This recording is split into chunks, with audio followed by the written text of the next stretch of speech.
All right, welcome to Integrated Skills Group, the thinking person's guide to full spectrum self-reliance. I am here with our most popular guest ever, George Fahmy of Salvos Modum. George, say hello. Hey, brother. Hope all is good, man. It's always a pleasure and honor to be back on this amazing podcast with you. So, looking forward to discussing whatever we're going to be discussing today.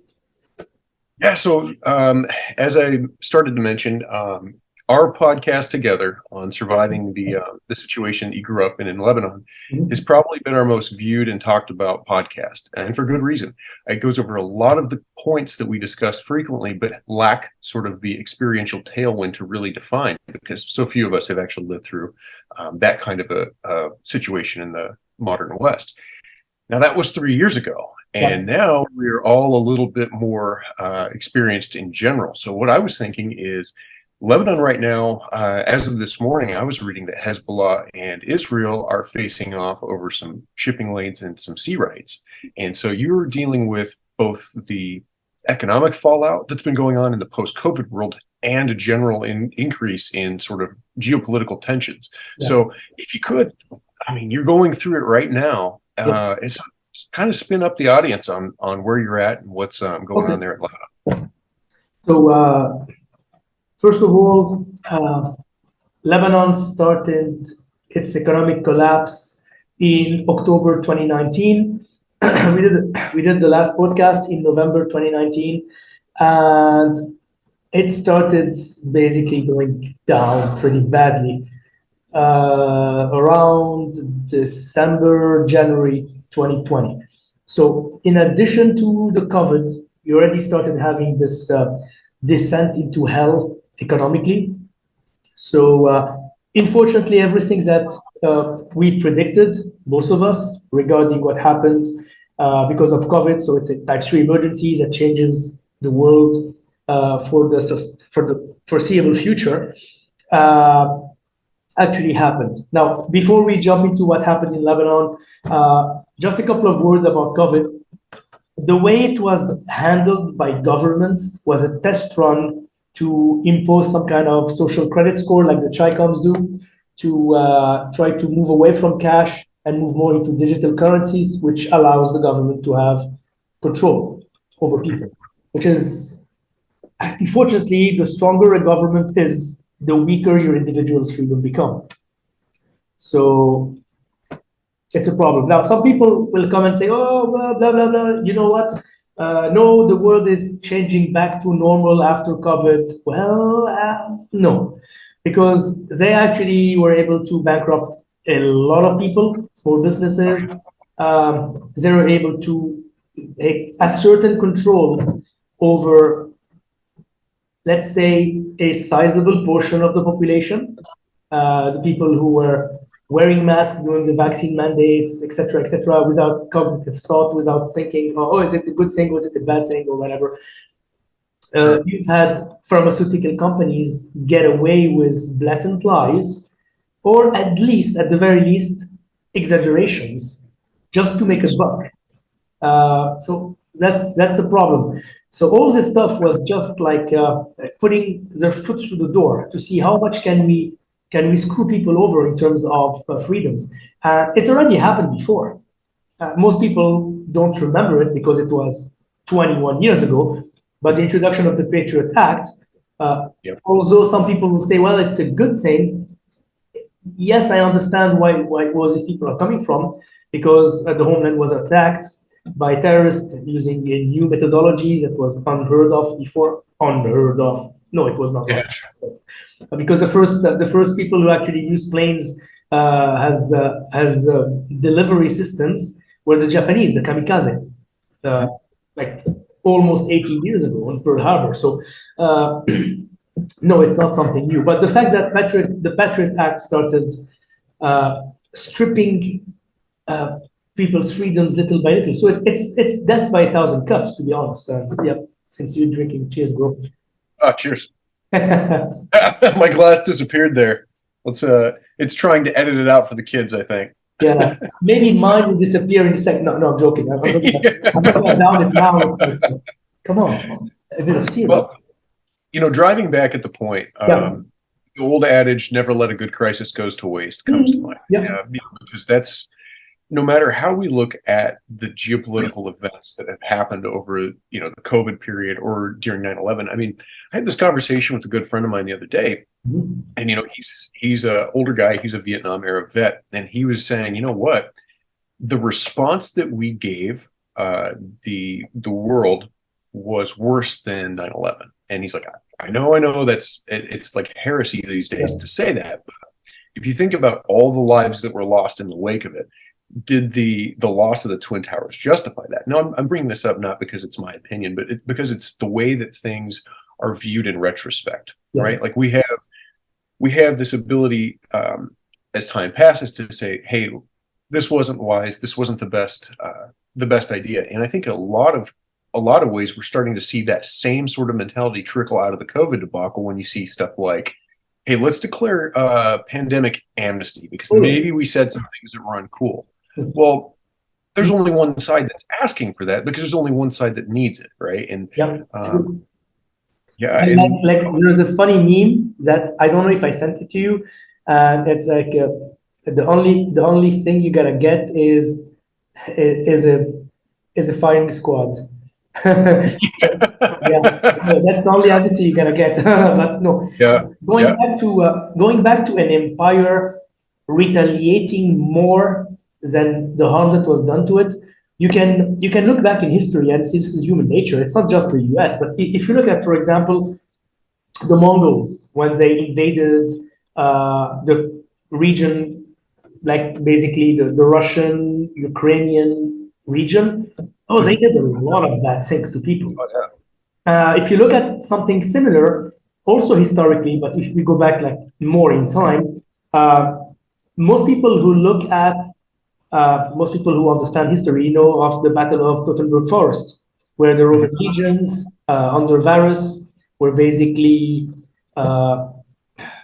ambushed by Arminius, and basically they got massacred.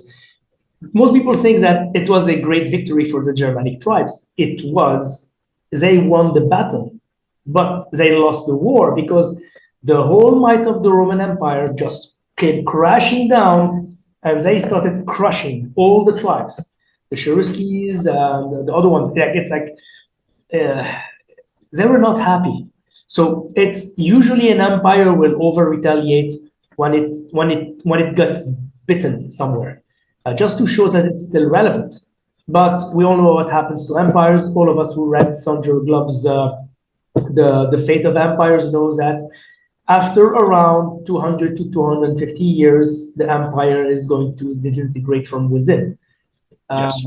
Unfortunately, that's the time frame for the US to start disintegrating. And you can look at it. You can just look at what's happening in terms of a society. You're moving away from traditional family roles that actually allow the country to become strong, because this is how you actually build an empire, through hard work, so going through the grind, suffering, etc., etc. And you remember the famous line, bad times create strong men create easy times create weak men create hard times. So it's cyclical. And what's interesting is we're now in the hardening of times. It's not yet hard, but it's not the world we grew up. I was born in 1980. You're born around the same period, right? Maybe a bit. Yeah. So we're now in the 80s, not in the 80s that we grew up with, in the 80s, because you had generalized wars. You had hot wars, cold wars, everybody's messing with everyone, economic crisis worldwide, collapses, etc., etc., etc., which is quite interesting. Exactly what we mentioned before, it's cyclical. So looking at the situation in the US right now, you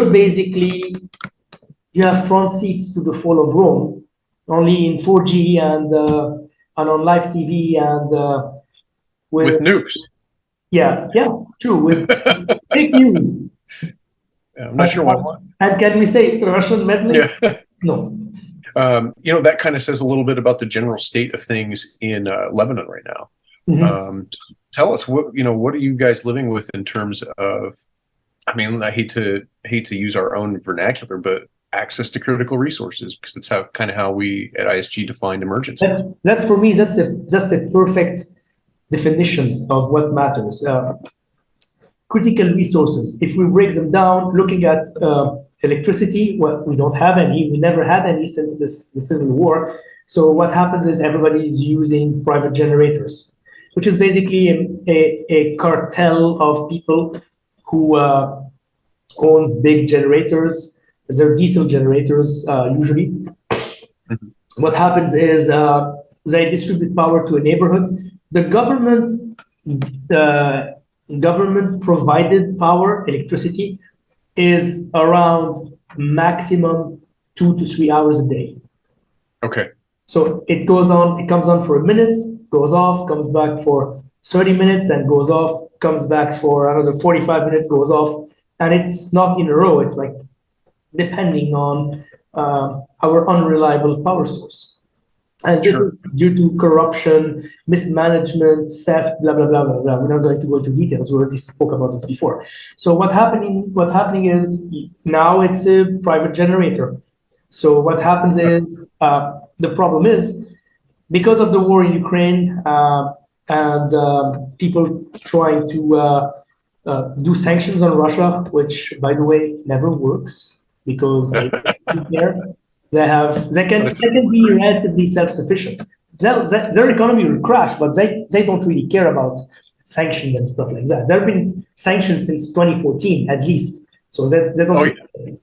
And most people say, "Oh, the war in Ukraine started last year." No, it started in 2014. Yep, 2013, 2014. People have a very short memory, and I remember the same sort of thing happening in Syria because we had a brief foray into Syria, mm-hmm. and right afterwards, we go in, we're arming militias, we're generating all these resistance fighters to go and kind of do some of the heavy lifting. And then what happens, we see the rise of ISIL, ISIS, ISIL, IS, whatever you want, right immediately in the aftermath. And it's like, well, the people who were kind of had their fingers on the pulse were saying, I think these things are connected. And of course, the denials were immediate. Yeah. And then you see the white papers come out later that, yeah, absolutely, we were funding and training the people that became, this much, much worse force for greater destabilization, which seems to be gosh, I hate to say it, but just sort of an American tradition at this point. And I worry that the same thing is going on in Ukraine. I think that here in the States, we have such a myopic view of that conflict and its origins, because like you said, it didn't start this year, right? It didn't start last February. It started, 7-8 years ago. Yeah, 9 years ago now. So we can return to that, but yeah, what do you think? Tell me your thoughts on this. Yeah, the thing about the war in Ukraine is, again, you know this, I know this. Most people who have fantasies about fighting an invading force or fighting in a civil war, they don't realize that the only guaranteed victims are the civilians, and the only guaranteed victors are the elite, because they're safe. Their kids are not dying on the front line in a fucking trench with dead people rotting around them.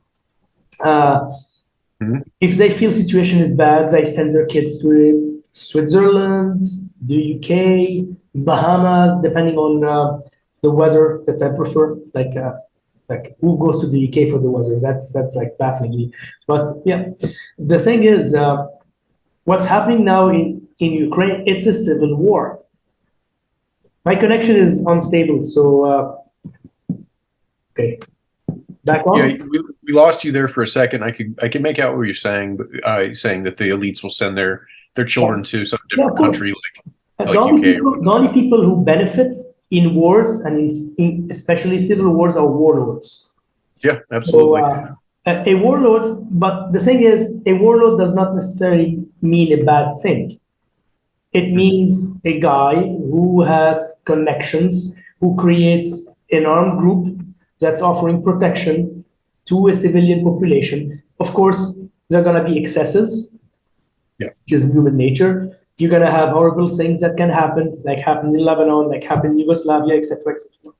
But at the same time, if you look back in history, a warlord technically is a tribal leader who is consolidating power and who's putting his people in positions where they can actually have effect on the population. It's not necessarily a bad thing, but it's not necessarily a good thing. So one of the last phone conversations that you and I had, where we were shooting the shit about life in general. We were talking about how in the Lebanese Civil War, you had sort of this organic emergence of community defense that was pretty much based around religion, if I remember right. True. And then what you were telling me is that like it would start out where like the Catholic militias would rise up so they could defend against the Islamic militias, but pretty soon even the Catholics were doing protection rackets and things like that, and actually victimizing citizens. That's something I think people would really benefit from hearing, because this is the kind of thing that, you know, unless you've seen it firsthand, it's really hard to convince people that, you know, their character isn't being tested right now. And so they can say what kind of warlord they think they would be on the internet all day long. But in reality, we see the exact same trends emerge no matter what. And that is, you know, eventually these forces become a force for greater chaos or greater abuse. So share some of your perspective on that, if you don't mind. The thing is, bro, everybody has a dark side. And when you have absolute power over a population, over an area, that devil in the back of your head starts whispering in your ears and telling you, take it, do it. Who's gonna stop you? And the worst voice to hear is the voice that actually moralizes you to do evil for the greater good. The thing is, yes, sometimes it's necessary to break eggs to make an omelet, but the more you do it, the easier it becomes. And we mentioned this before I don't remember if it's in the first or I think it's in the second podcast we did. In a situation like a civil war or economic collapse, or when you're actually in survival mode, you need to be able to do moral gymnastics. So you need to fuck around with the ideas of right and wrong. You need to take the darkness that's here and the white that's here, the evil and good, and instead of having like, this is good, this is evil, and there is only a small line of gray that allows you to that's the difference between those. What happens is you stretch this line of gray until it's 90%. And you have 5% that's pure evil and 5% that's pure good. Yeah. None of those survive in a real situation. If you're only good, you will get abused, you will get massacred by people who don't think that way.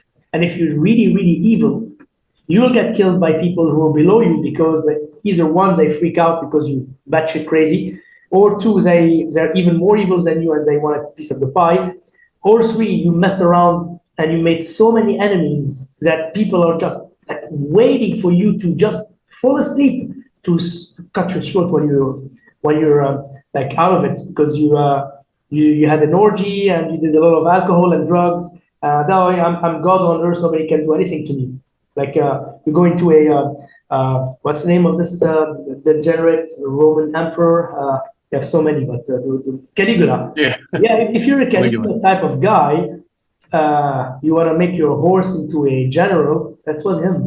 I think that was him. So eventually people are gonna say, screw it, let's kill him. It's like basically in the Vietnam War when you had this overzealous Ramf guy who was, let's go and patrol in the night, fight the Viet Congs and kill them. And everybody's like, it's the last week of their tour. And as they go, you know what, frag this officer, let's get rid of him. Yeah. Yep. So that's probably is going to happen if you're either purely evil or purely good. So most of the situation is going to be, you're going to be very gray. Now, okay, it can be darker gray where you're doing evil, but not absolute evil, because you can still do good. Or you can be a lighter form of gray in which you're mostly doing good, but when the situation warrants it, you're going to do evil. So that's the thing. And like I said before, like the Lebanese Christian militias, they started as a self-defense to protect their people. And then when they got control over an area, they basically put order into chaos. And now they need to create some semblance of a state. This is why the protection money is basically a tax that you pay to stay in business, right? Oh, you know what? It's for the cause. Yeah, okay. The cause is they get to party and you get to work harder. Humans will always do human shit, and it's never appealing. This is why it's always good to start finding your community before you actually get into a bad situation. You sit down with people who are like-minded. Like if I was in the US, I'd move closer to you guys because I know that, okay, we have the same moral compass. We're not going to sit around and watch satanic pedophiles kidnap and sodomize kids. We're going to go in and cut their wee-wees off. So it's like you will band together with people who are similar to you. So going back to the light and dark thing, what I mean is you have like moral gymnastics is instead of having like 1% or 5% of gray, and you have white on one side and darkness on the other side. One is being good, one is being evil. In situations like this, like civil war, survival, blah, blah, blah, you stretch the gray area so it's 90%. And you only have 5% pure evil, 5% pure good. And 5% pure evil, yeah, you're very evil, basically the Antichrist or Joe Biden, depending on who you ask. And they're gonna hunt you down, and they're gonna try to end you fast because you're just doing too much bad shit. And if you're like one of the 5% that's pure good, they're still gonna hunt you down and they're gonna try to crucify you because you're basically messing up their business, which is making money, taking advantage of people, etc., etc., etc. Yeah. So going back to the situation in Lebanon, like I said, everybody is kind of paying some kind of generator cartel guy, like to have electricity because it doesn't supply anything except maybe 1 or 2 hours a day. The thing is, because of the collapse, like Lebanese lira was worth 1,500. 1,500 liras was worth $1. Guess how much it is today? I mean, I'm cheating because we talked about this, but tell us. No, it actually increased. I think it was 4,500 last we talked. No, it was 4,200. It's now 4,500. So man. The problem is people's salaries are still getting paid in Lebanese pounds. Everything else increased. Like food quintupled. Bread used to cost 1,500 for a loaf of bread. We're talking pita bread, Arabic bread. Now it's probably 25,000, 22,000, depending on, and they make them smaller and they put less. So it's food. Electrical bill is what's raping people. Like I pay between me and my mom because she lives like next to me, the building. We pay around $300 per month for the power bill. $300 per month is more than a monthly salary to most people now. It's like double or triple a monthly salary here. Yeah. We're just talking about paying the electrical bill. So, and just to be clear, I think a lot of listeners might miss this, but you said dollars, not lira.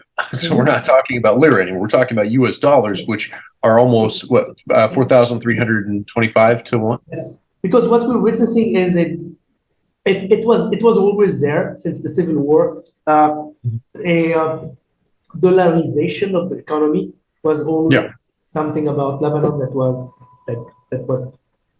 was known because there is zero trust in local currency, and you have actually access to a currency that's relatively stable and strong, which is the US dollar. Now it's going to be less strong and less stable, depending on what's going to happen the next year worldwide. But what's going on is that people here have no other choice than to use dollars. And fuel is in dollars, everything is in dollars, imported food is in dollars. So people are actually working just to make ends meet. 80% of people are living at poverty or below poverty line in Lebanon now. Yeah. You have maybe 10, 15% of people who are managing to keep their lifestyle relatively intact. And we're not talking about like high society, we're talking about medium class and middle class. Yeah, middle class. And you have 5% of people who are living on a different freaking planet where they're still spending hundreds and thousands of dollars every months just to do their stuff. Yeah. On South African prostitutes, isn't that a big scandal not too long ago? Oh yes, no, that was a politician. I mean, he didn't teach What him do you how to expect? do without paying a hooker. So I don't know, but yeah, he left politics. By the way, this guy, yeah, he left. Emigrated to South Africa, probably. He doesn't have any more money. He spent it on hookers and coke. Brilliant, brilliant. Someday the party ends. Just to frame this a little bit, let's jump back in time and say, hey, it's 3 years ago. It's 2019 early when we recorded our first I think it was then we did the first podcast about then. The first podcast was in July 2019. Second one was in November 2019. So that's right. Okay, so let's go back to summer 2019. Yeah. What percentage of Lebanese people were living in the poverty level then? Just so we can kind of discuss the amount the middle class has shrunk. Situation wasn't great back then because but no more than 30%. Okay, so we've seen a 50% increase. Yeah, an increase of 50%. Yeah, don't forget there is something major that happened, and that's the 2011 Syrian civil war. We have 2 million Syrian refugees in Lebanon. And the Lebanese population is 4 million. So you have 6 million people living in 10,000 plus square kilometers. Yeah. So it's like, and the Syrians are basically working for less money because what they do is they buy all that stuff from Syria. They don't reinvest into the local economy. They buy the bread from Syria. They live 20 people in a small room because they don't care about living standards. They don't spend money on like fancy stuff. They can basically live on some canned boxes, olives, etc., etc., etc. But it's like, they're not investing anything. Plus, the UN is paying them in dollars. Okay, so unfair advantage. Yeah, they're getting $200, $250 a month from the UN. And they are living the good life. Whereas Lebanese people are, like a Lebanese soldier makes $60 per month now. Okay. And so there's So if you look at this, and you can understand now why crime increased. Nobody's gonna get shot or stabbed for a measly $60 per month. Plus, they're going to look at alternative sources of income, which is going to increase corruption, which is going to increase abuse, which is going to increase a lot of things. The thing is, it's not good. It's like, So crime increased in a very interesting way. A couple of days, like yesterday, you had a guy, and the thing, what happens is because people are they're pissed off and they're angry, and there is no one to actually there is someone to fight against, but they can fuck with them, which is basically Hezbollah controlling the country. Nobody's going to try to do anything because they're going to get wiped off the face of the earth. So people are angry and people are frustrated. And a couple of, like yesterday or 2 days ago, there was a guy driving a van, and there was a motorcycle guy who wanted to go between the van and the car behind it. And he couldn't because the van guy just blocked him. So he got off the bike, took his gun out, shot the driver of the van in the head. Because he's pissed. Because so it's, Lebanon is like, it's basically the boiling frog thing. Yeah. But the frog now realizes that it's trapped and it's trying to get out of it. The problem is there's a rat that's being boiled with it, and the rat is trying to climb on it, and the frog's trying to climb on it. So it's a clusterfuck. Yeah. Well, and that example, the example you just gave is a perfect example of what happens when we say that you've got a type 3 with an increased propensity for embedded type 1s, right? Because the more desperate people get, the shittier their lives are, the more that they're feeling like there's no hope, there's nothing to, everybody's trying to climb over them, et cetera, the more likely they are to pull a pistol out over a traffic incident. And, we're seeing similar stuff here, and it's sort of in its beginning phases. But we're seeing a rapid increase in the cost of certain goods here. I read this morning that eggs are up more than they've been up in the last 4 decades. So in my entire life. Eggs and fuel and like basic necessities, everything is going to increase in price. Most people who looked at us preppers, survivalists, whatever the hell they want to call us, I just call it people who actually lived through hard times and who understand the need to be prepared. They're going to start coming and looking at you and say, oh, wow, you're right. I actually had people, because, I used to work as a prostitute. I mean, I worked in a bank, which is the same as working as a prostitute, 12 years. Yeah. And I've been telling people for the last 12 years, actually more, get ready, bad days are coming. And everybody used to make fun of me. Oh, yeah. After the collapse happened, like in around 2020, between 2020 and 2021, all those co-workers used to look at me and make fun. They looked at me and was, this guy, he's actually on something. And they were asking me for advice. I was, guys, it's too late. Right. Because I told you, get your money out of the banks. You can't. You got fucked. The banks took the money. Settle all your loans if you have them in US dollars. Go and get your money from the Social Security Fund because it's not going to work anymore. It's going to crash. I actually got my money from the Security Fund because the bank came to me November last year. They told me, listen, if we give you a severance package, would you resign? I was, of course. Yeah. Out. Full time. And the bank was just, it was like just, it wasn't financially feasible as long as the situation was good in the country. But now that the situation is messed up, people are basically in increased need for training and for protection and for proper skills. Now people are realizing, oh, damn, we need this. Please take our money, teach us, make us like resilient with stuff like this. I was, yeah, sure. So I got my money out of the bank and I basically withdrew all the Lebanese pounds I had in the bank because they gave me a package Lebanese pounds and US dollars. We call them lolars because lol, it's a dollar, but you can't use it. It's stuck in the bank, right?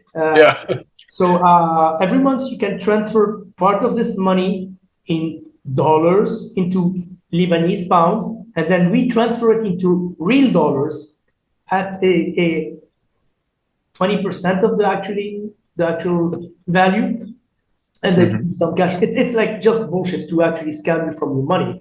Of course, conversion rates. To have it in your hands than to leave it in the coffers of those greedy fucks, because that's what they are, bankers. So after this, I left the bank. I started teaching full time. I've never been happier. The whole country is messed up, but I'm good because I knew this day was coming. I knew that working as a banker, useless small skills that only work in peace are they're not going to allow you to survive the darkening. Having skills at violence and learning and always improving your craft, that's going to basically allow you to survive and to keep your family safe. And which is what I did. All of the money I ever had, I invested in training, in firearms training, hand-to-hand training, knife training. I've traveled, I've brought instructors over to train me, to certify me and stuff, and that's what you have to do. So basically got my money out of the National Social Security bullshit fund and actually spent it because local currency is toilet paper. It's harsh toilet paper. You just go and you buy anything. I bought whiskey like that lasted me 2 years. Oh yeah. Yeah, well, it's a very useful good. Why? Because when you're in a civil war, or in a collapse situation, you need an escape. You need Hmm. something to allow you to cope with reality. And most people don't have the mindset to do that. So they'll go, please sell me some whiskey, whatever. And I didn't get it to sell it because I like to drink. Yeah. Uh, so I basically, instead of going and buying ever increasing whiskey, I just bought everything and consuming it over 2 3 years. So Yeah. that's, oh, of course, I bought a lot of, I bought some gold, I bought some supplies like food and water and stuff. I invested into an alternative form of power generation, which cost me an arm and it cost me an arm and a leg. But Yeah. it's very interesting. It's called magnet phase generator, and Okay. it's a huge generator that uses a magnet as its core, and it generates power, and it recharges batteries and stuff. So it gives you uninterrupted power for around 6 hours within a certain amperage, which allows you to power up your freezers, your TV, your like everything. So, but it's a very expensive technology because what's expensive about it is to monitorize it because it's usually big and it's used in huge factories. I think Daimler, Mercedes-Benz, Daimler, they actually use it to power the factories, etc. But Okay. it's interesting, but it doesn't require any oil, any petroleum, anything. It's just like it just requires an initial charge from a battery, which Okay. later recharges anyway, and it gives you, Okay. which is great. So in terms Yeah. of energy independence, I've achieved that, which is crucial because you need it. Like solar is not gonna work if you have a thunderstorm or if people are shooting at the solar panels because hey, it's a nice target, let's snipe it. Yeah. So this is on the ground. Nobody can access it. Have a huge metal door in front of it. If they can go through the metal door that's 6 centimeters thick, they can do anything they want, and good luck for them. But they have to get Yeah. through first. So, uh, Yeah. yeah.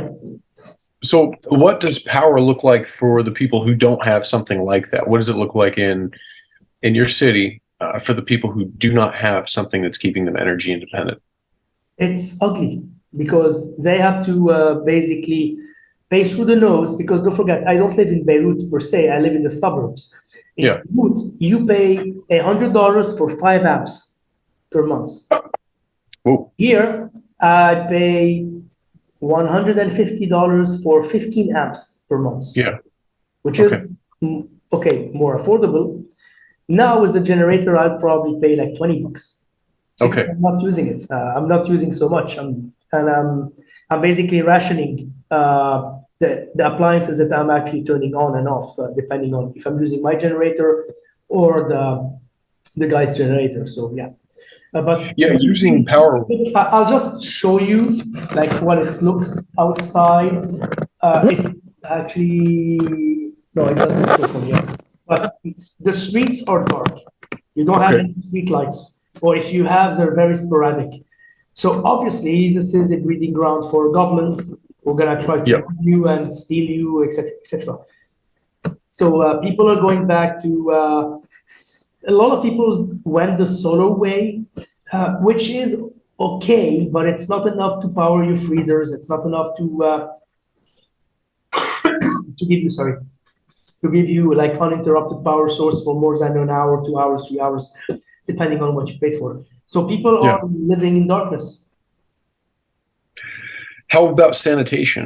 That's something that we talk about often that goes completely missed by 95% of the people who are looking at disaster management is where do we get clean water and what do we do with our waste? What does that look like in Beirut right now? It didn't really change. It didn't really depreciate that much. That maybe Okay. is not the right word. It didn't degenerate so bad. But Okay. we have cholera now in Lebanon, which never existed before. But I That's not think good. it's a plot by the government to get rid of the Syrians, to tell them, oh, they brought cholera, let's get rid of them.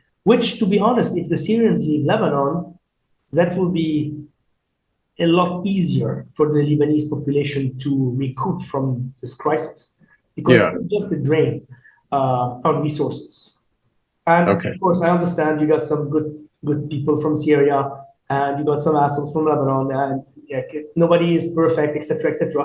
But the fact Yeah. that you have 2 extra million people consuming resources that you can't live without,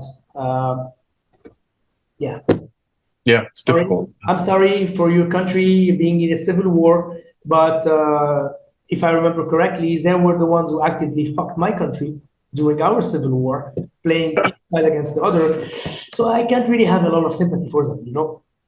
Yeah. Well, and that's actually a good talking point from kind of the synoptic view is we have similar dynamics here in the US. If you look at the United States, it's not one homogenous culture. Right. You know, like when you leave the mid-Atlantic and you go to New England, it's similar, but it's not the same.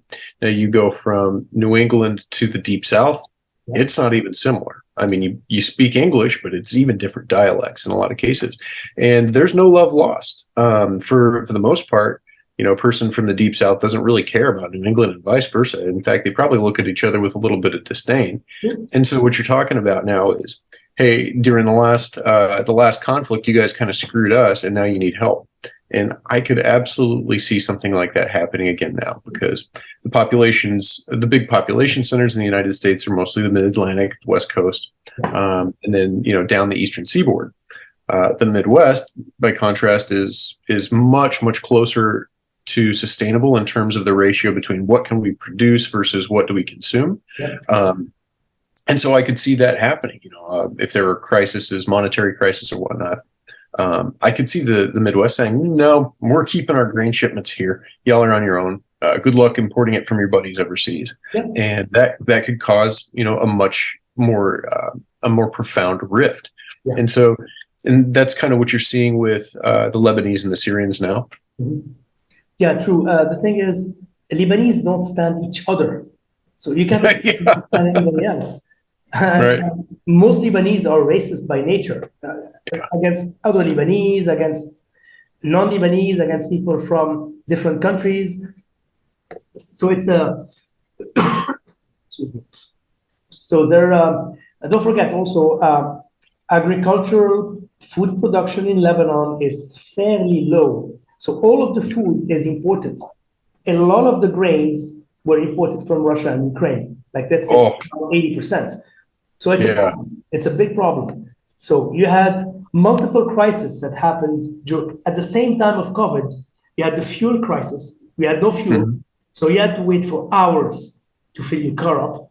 You had to wait for hours to generators actually, those generator cartels, they actually rationed people. So it's not like you have 24/7 electricity, even if you're paying for it, because they don't have enough gasoline. So instead of having like 22 hours of generator provided power and 2 hours of government provided power, you had maybe 1 hour maximum of government provided power and around 15 hours of power from the generator cartels. So they used to take out electricity from, let's say, like in my building, my area, which is owned by a specific guy called, let's just use his first name, Robert, who's not a bad guy, he was like older. Robert gave us power from 8 a.m. until 12, then turned it off from 12 to 2, then gave us power from 2 till midnight, and then turned it off from midnight till around 6 or 8 a.m. Okay. So this is when I actually looked at this and was, okay, I got food in the fridge, in the freezer. I needed to survive 6 hours without power, especially in the summer. So I actually, what I did is I got big ass 2 liters bottle. I removed like a little bit of the water and I froze them in the fridge. I left them there and I stacked stuff around it so it could basically stay fresh for another 6 hours. I actually did post about this a year and a half ago or something. But that was like improvising, because you know that you're gonna get rationed. Even if you Yeah. have money, you can get. Another problem that we had is medication. Yes. People running out of chronic medication, which was like allowing them to stay alive. Cancer patients, people with diabetes, like type Yes. 1 and type 2. Hospitals run out of supplies. Don't forget, we were hit really badly with COVID because people here, they're a bunch of fucking retards. They go and party. Like Yeah. we're talking like discos and raves and all this stuff and restaurants fully booked, fully packed with people not wearing masks. Okay, yes, I know masks were not so good. So it didn't really help. Yeah. It helped a bit more than the vaccine, but yeah. But the point is they weren't being cautious. There was just like they were absolutely retarded. Absolutely retarded. And no offense to people who are actually retarded. No problem. I'm sure there are a lot of them in our audience, myself included. Well, so they were really hit badly with COVID. So no medical supplies, no gasoline, no chronic medication. I take blood thinners for life because I got like my blood like coagulates faster, so I need to take blood thinners for life. If I hadn't had a supply of my medicine for at least 2 years, I would have died because I can't find alternatives. For a year, I couldn't find an alternative. The only option I had was travel to Egypt, buy medicine there, bring it with me. I actually did this for a friend of a friend who was a cancer patient. Yeah, we talked about that. Medicine. I got some medicine. I was, if you don't have the money, just take it. It's okay. It's like, it's like people dying when they shouldn't have died because of everything. So Lebanon is the testing ground for cluster fuckery, if we can call it that way. All of the shit happening at the same time. Add to it the food crisis, no bread because of the war in Ukraine and Russia. For a couple of months, it was hard. You started, but at the same time, we started having Lebanese companies actually producing food, amping up. So they actually started making pasta. Okay. Kind of pasta made in Lebanon, which is actually quite good. It's called pasta di Libano, because the soil is pretty good. It's a darker type of pasta. People actually like it, but it's not enough to sustain 6 million people. It's enough to sustain maybe 1 million people at most. And it was always ignored. Agriculture was always ignored to actually, and they actually focused more on tourism. So in terms of heavy industry, we got none. In terms of regular industry, we have some.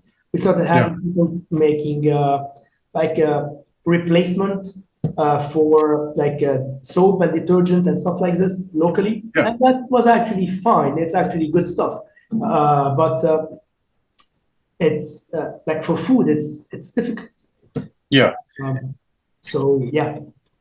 So I've got two questions on that topic, and then we can shift gears a little bit. But the first one is, with everything that's happening, the situation is likely to get worse. I think we can both read the tea leaves and say that, the crisis in Ukraine is 10 months old, 11 months old, and it hasn't hit a full season, right? We have missed some planting or sowing, we've missed some reaping, and there's been some relief efforts. Now, let's just assume for a minute that this crisis deepens instead of resolves.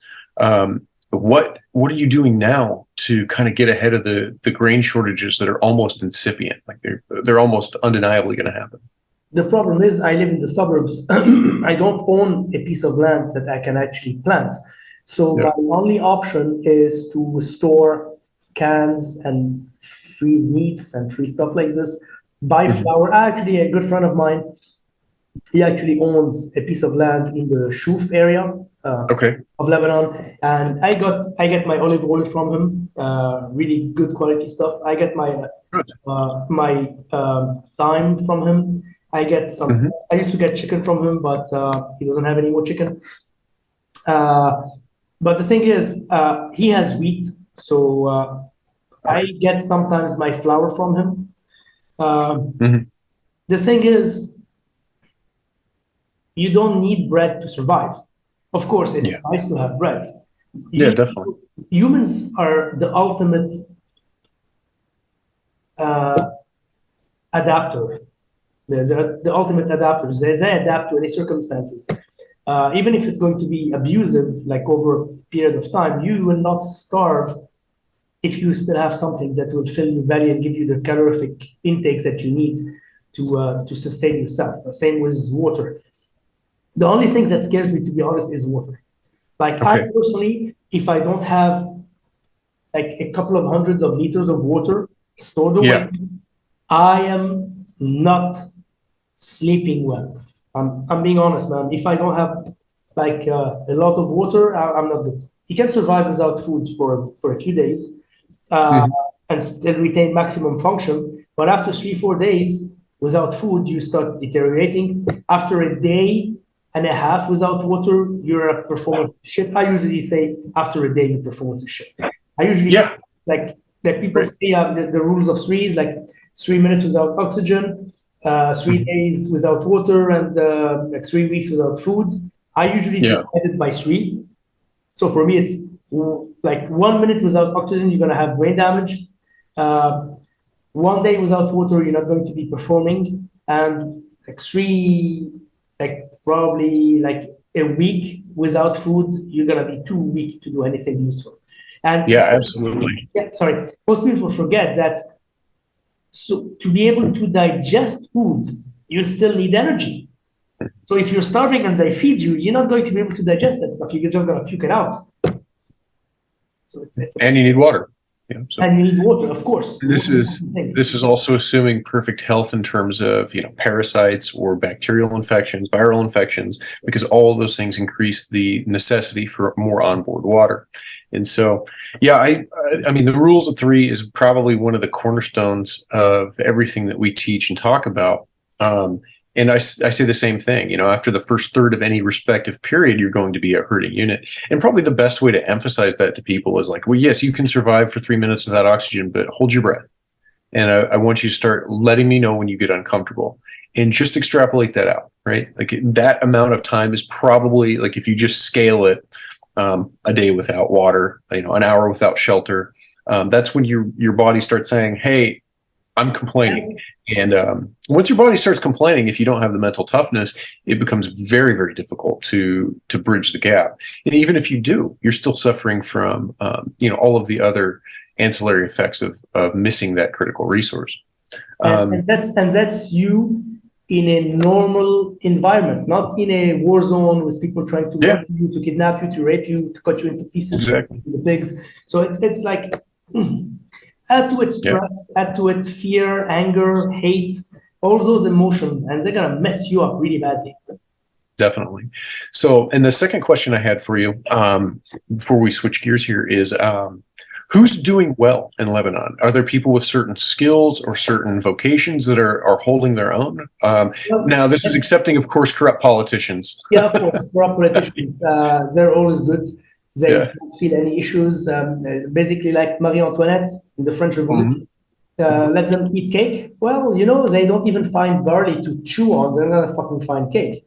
So politicians, notwithstanding, the people who are doing well are Hezbollah and their cronies because they're controlling the economy. They're controlling. What happened is nobody trusts banks anymore. Everybody hates banks, and you started having a lot of people holding up banks, not to steal them, but to take their own money from the bank. Like, I have $20,000 in the bank. I go in, I point a toy gun at the head of the manager. He doesn't know the difference because he's a dumbass. And you actually withdraw your money. They actually fucking have it. Yeah.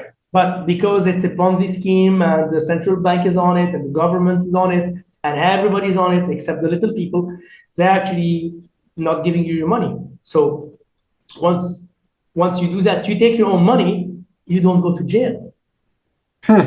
That's funny. Of course, what happened is there's a chick who did it.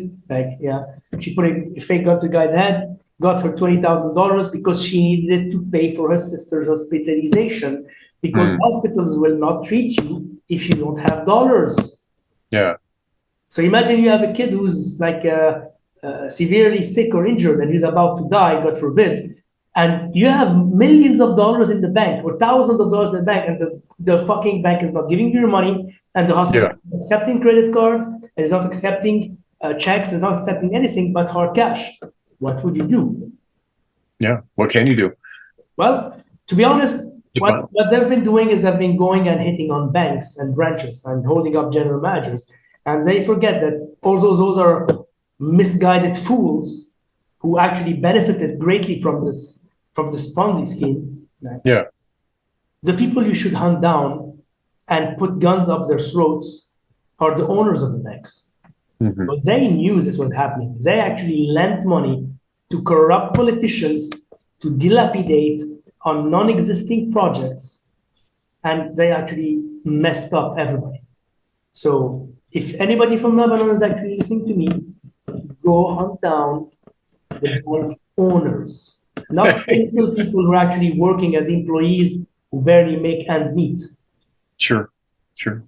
Well, and that's always the way it goes, man. The people who are calling the shots are very, very insulated from their own decisions, which is why you get the let them eat cake mentality. And unfortunately, there's no way to reconcile the gap between them and the lives of the regular people. Like, it doesn't matter how much I would appeal to Jeff Bezos or Bill Gates and say, hey, look, the things that you're saying don't make sense practically in real life for regular people, and if you keep pushing them, it's going to have disastrous consequences because they just don't really care.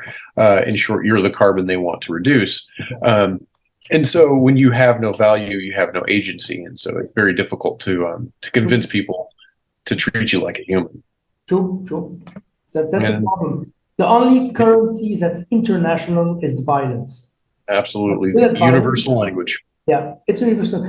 Break the state's monopoly on violence so that the state cannot crush you. Yeah. So. Okay, so with all that in mind, let's talk a little bit first about where we think this is going to go. Like, where do you see this going in Lebanon and then in the world more broadly? Okay, in Lebanon, situation is interesting because we have a shit ton of oil and we're making some progress with the Israelis in terms of like border demarcation was done, the maritime one at least. That's it. Yeah. Basically a nail in Hezbollah's coffin. The situation in Iran being bad is also another nail in Hezbollah's coffin, but they can survive without a patron because they diversified basically their operations, their generation of revenue, etc. Basically like the cartels in Mexico.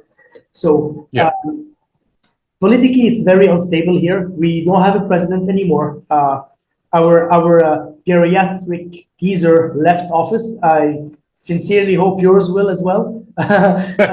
One last stick in the machinery. Situation worldwide is going to deteriorate because of the elite, goes on that way, are pushing for people to eat bugs. The situation with the farmers in the Netherlands, that's not good. The fact that Ukraine and Russia are still at war, so they're not farming their land, they're not providing people with enough grain. It's going to be ugly. We're like in the 80s, only worse. The Taiwan situation may become like a hot war, depending if the Chinese see that they can actually take Taiwan without the US actually intervening. And it may be good for the US not to intervene. That would suck for the Taiwanese, to be honest. But that will allow the US to screw the Chinese over by telling everyone, oh, look, they just bullied this poor nation, blah, blah, blah, blah, blah. The war in Ukraine is going to end with Russians making a lot of gains. So, unfortunately, because they haven't actually accessed all their reserves yet, the Russians can take a lot of abuse before they actually give up. So I think it's going to end to Russia's favor. And the Russians, don't forget, the foe. So all of those who actually sided with the Ukrainians are going to pay it. Europe is going to not have gas, not have proper heating this winter. So that's... The Caucasus is not good either. Armenia and Azerbaijan are going to go to war. Iran is not good. What else? Lebanon is like the usual snafu. So Yeah. yeah, nothing Well, new here. So we're basically a testing ground for everything that's fucked up that happens in the world. It's okay. It's okay. We're used to it. thanks for jumping on the grenade, dude. I appreciate it. Yeah, yeah. um, So so one of the things that I would personally like to say is that I've had a lot of benefits from getting to know you because of your training methodology and the things that you go over. Some of the things that specifically speak out to me is your experience with both introducing us kind of to the foreign weapons platforms, yeah, which we'd been around and shot and whatnot, but didn't really appreciate or know intricately. yeah. So Salvos Modum was very formative in kind of getting us to step up our game and start running more with foreign weapons platforms that are more common overseas, and also some of the hand-to-hand and edge weapon stuff. So what training do you think people should be focusing on now? What do you think they should be focusing on in terms of preparedness? First of all, people need soft skills. The most important soft skills they have is their ability to think critically. So don't look at influencers and bullshitters doing fancy shit. Go on the fucking website by ISG, read everything there. Like for me, being on this podcast with you is an honor. Like I found somebody who's way ahead of me in terms of skills, in terms of not specific skills, but a broad array of skills that are applicable for survival, long-term survival. Not the survival of the individual, but the survival of the tribe. My focus is basically the micro. Your focus is the macro. So we've Yes. blended in very, very nicely together. But you guys look at the big picture and tell people what to do and where to be. I start with the individual level, and I basically then send them over to you, which is perfect because we complement each other perfectly, and I'm very, very, very glad. You have no idea how much I'm proud to actually like have met you and have you as a friend and a brother. It's like you have no idea how much of an honor it is to me. It's an honor, man. Thank you. And through you guys, I've actually had people travel from the US to Lebanon to train with me, the hand-to-hand and knife stuff, and deniable methodologies that I teach and have been taught by my instructor, Haroon. Yep. So people should first and foremost get your book, Carry the Oh, Fire, thank you. because this is gold. This is you get a couple of copies. It's like what, $25? Fuck it. It's less than a meal at a fast food joint. So just get a couple of those books. Keep one with you. Write notes on it in the margins because they're big and large and stuff. And keep one as a backup. You never know. Like once they read this stuff, they should read all the articles on the website, and then they should look at how to become physically strong. The stronger you are, the more resilient you are, the harder you are to kill. For hand-to-hand stuff, of course, if they can afford to come over to train with me, I'm doing a pretty good job because people have been telling me that the stuff I'm showing them is really good. I don't see it that way. I think it's okay. It's nice. It's a bit different, but people seem to like it. So if you can come and train with me, that would be awesome. If you can't, I also teach Zoom classes. So yeah, that's also doable. I'm doing it with some people in the US already and some people in Europe. What else? For firearm stuff, don't assume that you're going to have access to your nicest toy. You want to remember, this is something I've been taught over 12 years ago by a French gentleman who used to be special forces. His name is Philippe Perotti. And he told me, travail en pauvre means work like a poor man. You will not have access to the fanciest guns. Okay, I would love to have a Glock 26. That's perfect. But I have to do with a Makarov or with a Glock 19 clone made somewhere, which we shall not mention. You want a Daniel Defense AR with all this fancy stuff, and they probably LPVO with a mini RMR on top. Well, I'm sorry, you get an AK and a Tokarev. Fight with it. So just have the proper software to be able to operate any hardware. For hand-to-hand stuff, if you cannot train with you guys or with me, Do Brazilian Jiu-Jitsu. Yeah. It's very useful. Okay, you don't have to do into competitions and stuff, but understand how your body works, balance, etc., etc. You want to do striking? Don't do weird ass shit. Just do pure boxing. But understand that boxing and BJJ, the ways they are taught nowadays, the focus is on the sport stuff. Yeah. The way I do jiu-jitsu, I do BJJ, but what I teach is the old school stuff that I've been taught by Haroon, which is very different. It's about disabling, maiming, and killing people. So it gets the job done. It works if you're wearing a chest rig, if you're naked, if you're wearing old school stuff, whatever, it doesn't really matter. But the software is understanding human anatomy, dismantling it, and getting the effect on target that you want. Be it disabling the guy so he's not able to hurt you, and you're controlling him, dominating him, basically doing anything you want with him, or maiming him if you have to, if he has a knife or a gun or whatever, or killing him if you're like you have no other choice and it's lethal force. But it's if you don't have access to this old stuff, basically BJJ and boxing. Yeah, I totally agree.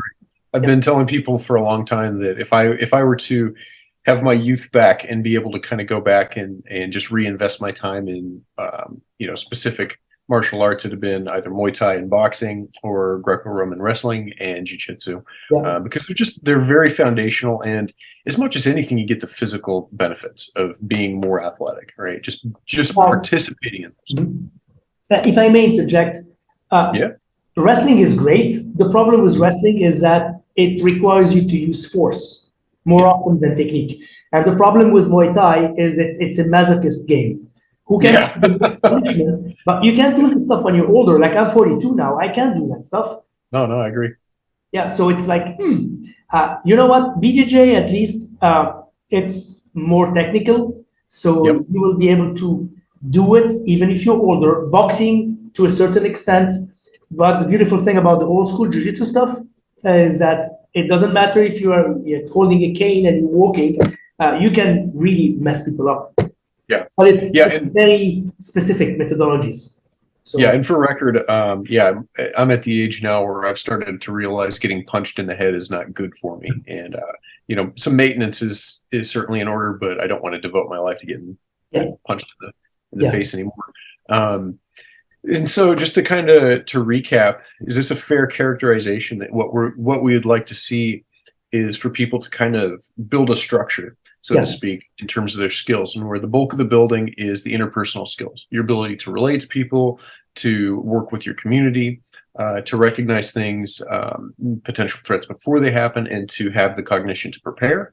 And then when that fails and you have to break the glass, it's time to default back to the more martial arts. And those have been relevant and helpful in the situations that are unfolding. We see this every day in Ukraine, because the fighting there is harsh. Is that pretty relevant today in Lebanon? Yeah, it's sadly so. It's a messed up situation in Lebanon. The situation is, what's interesting is that nobody's selling any guns because the pipeline of guns and ammo from Syria stopped. The Russians stopped it almost a year and a half ago. Just to mess with Hezbollah, because I don't know why they decided to tighten it. And what's happening is even people here, even if they're starving, they're not selling the guns.